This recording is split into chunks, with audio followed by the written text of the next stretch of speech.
To do this, let's say I have some unknown shape that's regular, and let's say that I know a couple of different things. Let's look at two different scenarios here. Let's look at scenario number one. Let's say that each interior angle is 160 degrees. That's all I know about it. I don't know how many sides are on the shape, but I do know it's a regular polygon. I know each interior angle is 160 degrees. How can I figure out how many sides there are? Well, I can use my interior angle formula, but it's actually easier to use the exteriors, and here's why. This and this are supplementary, so this turns out to be 20 degrees because these add up to 180. And I know that if I count 20 degrees at each vertex, I know that I have 360 total if I count one at each vertex, divided by 20 degrees, tells me that this thing has 18 sides. Much faster calculation, but there is another way to do it. I could say n minus 2 times 180, don't know how many sides divided by n, turns out to be 160. And then doing a little algebra, 180n minus 360 is equal to 160n. That's when I multiply both sides by n. So 20n is equal to 360. So n is again 18. Both ways, obviously one was faster than the other. Let's try that again. All right, let's say this time instead of knowing the interior is 160, let's say I know the interior is 178 degrees. The interior is 178, then the exterior is 2. That's 2 all the way around whatever this shape is. If I count 1 at each vertex, the total is 360. 360 divided by 2 at each vertex means this thing has 180, oops, not degrees, sides, so it's a 180 gon. I could also just be given the exterior angle to begin with. All right? That's the easiest way to be able to do that calculation. There are other ways, actually 2 other ways to do that, but I think that's the easiest one. Just take your exterior angle for the regular polygon, divide it into 360, and that'll tell you how many sides you end up with. All right, last thing I'm going to look at is triangle calculations. So let's go with a more complicated shape because the hexagon is kind of a special shape. So we'll go with an octagon instead. Let's pretend that's regular, whether it is exactly or not. Okay. I want to show you several things that need to go on here with this particular shape so that you are completely aware of all the different things that can happen. All right. The first thing is I can draw in diagonals that all go through the center of the shape. So each of these 8 segments, I know I only drew it 4 times, but each of those 8 segments is considered to be a radius. Right? First calculation that you can be aware of that you may need when dealing with regular polygons, particularly in Unit 6, when we begin looking at area and volume, is the measures of these little triangles. Now I drew in the radiuses, but I didn't draw in the apophthegms. I'm going to draw in one apothem. And this forms little right triangles. And this calculation is going to be necessary in order to find the area of goofy shapes like the octagon or the dodecagon or the 22gon or whatever the case may happen to be. So it's key to figure out what are the measures of these angles. Now the first way to do this is actually really, really simple.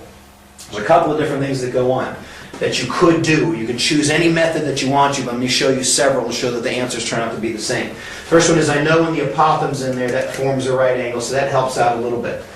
I also know that I could figure out the measure of the angle interior and then just divide it in half because this is a regular polygon. The radius is going to cut this angle in half. So whatever the sum of the interior angles are for this shape, I can find the measure of one interior angle and then divide by 2, and that would tell me the measures of all these angles here. This is the angle formed by the side and the radius, which you may see in the worksheet that ends up coming up with this particular unit. Right?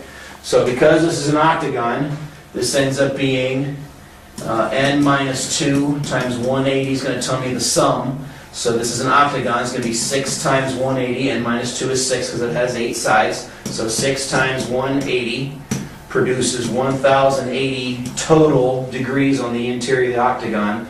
And then I want to divide that by the 8 sides. It tells me each angle is 135 degrees. So that measure, 135, is the whole thing from here around to here. That's 135. So the measure of one of these angles is in half, is 67.5. So 67.5 degrees is the measure of one angle in here. 67.5, 67.5, 67.5, 67.5, and so on and so forth all the way around. Okay? That also means in this little triangle here, this is 67.5. So then I can use my 180 rule in order to figure out this angle here. Remember, this is a 90-degree angle. So 90 minus 67.5 tells me the top angle is 22.5. So 67.5, 22.5, and a 90-degree triangle, that gives me all the angles. Now in order to do any calculations that I would want to do with this shape, I can use, all I need to know is the length of one of the sides. And there's a lot of different ways that can be given to you, so I'm going to end up showing you 3 examples here. Let's start off with this one, just saying we know the side. Let's say we know the side is 10 meters. If the side is 10 meters, that means in this little triangle here, this is 5 meters, because the hypotenuse is going to come down and cut the side in half in a regular polygon. So if that's 5 meters, I can now calculate the hypotenuse and the apothem using the angles that I have there. This is 22.5 here, this is 67.5 there. Let's say I want to know the radius. By the way, you could also figure out the diameter, but once I know the radius, I just multiply it by 2 and that'll give me the diameter of the shape. We're going to stick with radius for now. So, the sine, law of sines of 22.5 divided by 5, yes, you have to remember how to do those calculations. The sine of 22.5 divided by 5 is equal to the sine of 90 divided by the radius, which I'll let be the letter r. So I cross multiply and I get r times this equals this times this, so r is equal to 5 times the sine of 90 divided by the sine of 22.5. Now this calculator isn't good enough for that, so let's get out our handy dandy TI and do some work here. Numerator, 5 times the sine of 90. Numerator divided by the sine of 22.5. And close that, enter. That means it's 13.066. And that's going to be meters. That's the length of the radius. Okay? And then the apothem. I could use the Pythagorean theorem to find it. I could also use the law of sines to find it. I actually could also use the law of cosines. Now that I know 2 of the side lengths, I'm going to use the Pythagorean theorem. Okay, to find the apothem. The apothem squared plus 5 squared should be equal to the radius squared. Well, I know the radius. So A is equal to the square root of the radius minus 5 squared, which is that answer in for r. So, the square root of my last answer squared minus 5 squared turns out to be 12.071. And that's going to be meters. Now, from those numbers, I can calculate anything I want. These angles in here are called central angles. I can find those, 22.5 times 2. I can find the measure of the angle formed by the radius and the side. I already did that, 67.5. I could find the the diameter of the shape. That's the radius times 2. Okay? I can find the perimeter of the shape. That's 10 times 8, which would end up being 80 meters in this particular case. I could also begin, and this is what will happen when we get to level 6, unit 6, is that I can find the area of either the whole shape or the individual pieces in here based on the numbers that I've calculated. And this is what you'll need to do as you work on your worksheet. All right, let's take a look at a couple of other examples. Let's get rid of Sir Octagon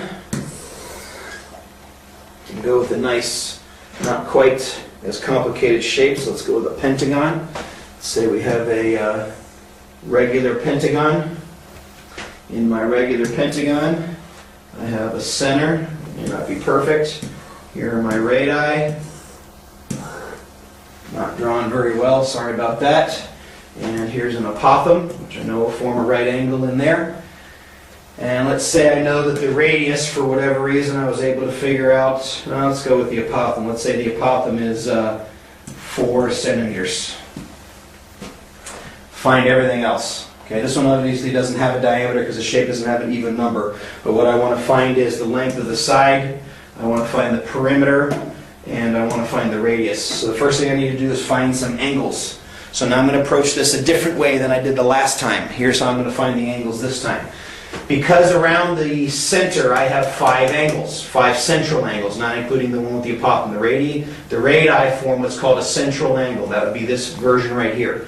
I know that all the way around here forms 360 degrees. I have 5 angles to divide it amongst. So 360 divided by 5 tells me that, each one of the central angles is 72 degrees. If the central angles are 72 degrees, then the one with the apophyse divides that in half, so this is 36 degrees. And then my 180 rule, or 90 minus 36, which is 54, will tell me what these measure the angle between here and the radius is, and doubling that into 108 will tell me the whole interior angle. All that stuff has to be able to work together. The shapes are very even. They have very specific rules that have to be able to follow. So that's what I did. Alright, so now I know the apophyse. I want to know the radius, the length of the side, and the perimeter. The first thing I'm going to go after is the radius. The sine of 54 divided by its opposite side is equal to the sine of 90 divided by its opposite side, which is the radius. I have to use the law of sines here, or I can use sine, cosine, and tangent, but I prefer the laws because I understand them very much better. When you cross multiply, it gives you r is equal to 4 times the sine of 90 divided by the sine of 54. Let's see what our calculator tells us that is. 4 times the sine of 90 divided by the sine of 54, 4.944. Okay, and store that into, there's R for radius. I can't see the letters very well. P, Q, R. There we go. In case I need it later. So that now tells me this side and this side. This one I can find with Pythagorean theorem. The side I don't know, we'll call it x. X squared plus 4 squared is equal to the radius squared. So x is equal to the square root of the radius squared minus 4 squared. Use my calculator to do that. So the square root of the radius squared minus 4 squared tells me the length of the x part there is 2.906. I need to double that to find the length of the side. So now I know S, I know R and S. Now the perimeter is just that times 5, and that's 29.062. Okay? Alright, one more quick example dealing with this stuff, since this is probably the hardest stuff you'll see in this particular lesson.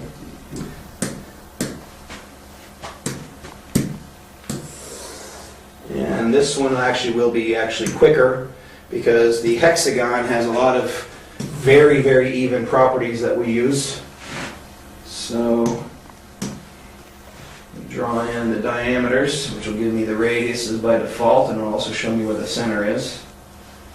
And then I'll draw in an apophyse. Okay. Now that's a right angle. Same calculations. Let's say this time we know that the radius is 7.2 feet. Let's find all the other information. Pretty simple here. This is a hexagon, so the central angles are going to be 360 degrees divided by 6, which is 60 degrees, so this is 60, which makes this 30, which makes this 60, which would make the whole interior angle 120. Could have found that a couple of different ways. But this is a 30, 60, 90 triangle, so I actually don't need the laws. If I know my rules for special right triangles, I can actually go pretty fast.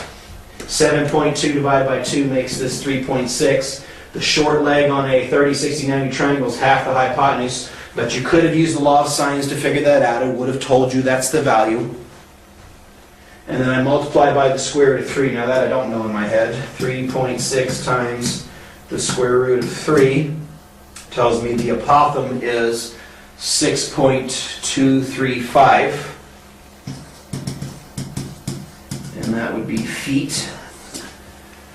And that means the length of the side is 7.2. That's interesting. Isn't 7.2 here? Yes.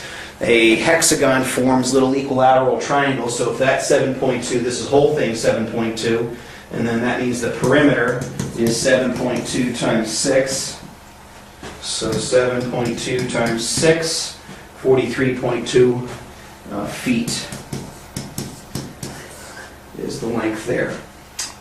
All right, and that calculates everything I need to know or might want to know about it. It'll be specifically spelled out in the worksheets what it is that you have to find. I know that last part there took a little while. Make sure you understand what's going on with regular polygons. Make sure you remember your law of sines and cosines. Make sure you're able to deal with the idea of what the measures of these angles are as you deal with the individual shape. You're going to need this practice because this is going to come back when we get to the area, perimeter, and volume unit that's coming up soon. So that's it for regular polygons. Until next time.